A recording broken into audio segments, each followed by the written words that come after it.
नमस्कार दोस्तों, BR07 channel में फिर से आप सभी का बहुत बहुत स्वागत है। तो दोस्तों अभी ताज़ा अपडेट हम आपको बताने जा रहे हैं कि कमला नदी में बाढ़ आ चुकी है और इसका वजह ये बताया जा रहा है कि नेपाल के द्वारा अचानक डैम का पानी छोड़ा गया, जिससे कमला नदी में बाढ़ आ गया है और जिससे कि आसपास के कई गांव भी प्रभावित हो सकते हैं। और हम आपको ये भी बता दें कि इसका अनुमान पहले ही लगाया जा चुका था कि इस बार भी बाढ़ काफी नुकसान पहुंचाएगी, जिसके लिए हमारे प्रशासन ने पहले ही इसकी तैयारी कर चुकी थी। और देखने वाली बात यहाँ पे ये होगी अब कि वो तैयारी जिस तरह से की है, क्या वह कितना फायदेमंद साबित हो सकता है आम जनता के लिए।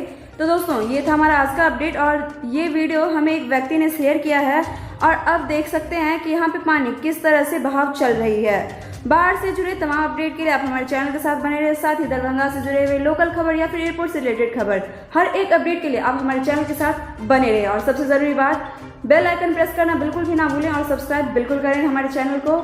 शुक्रिया।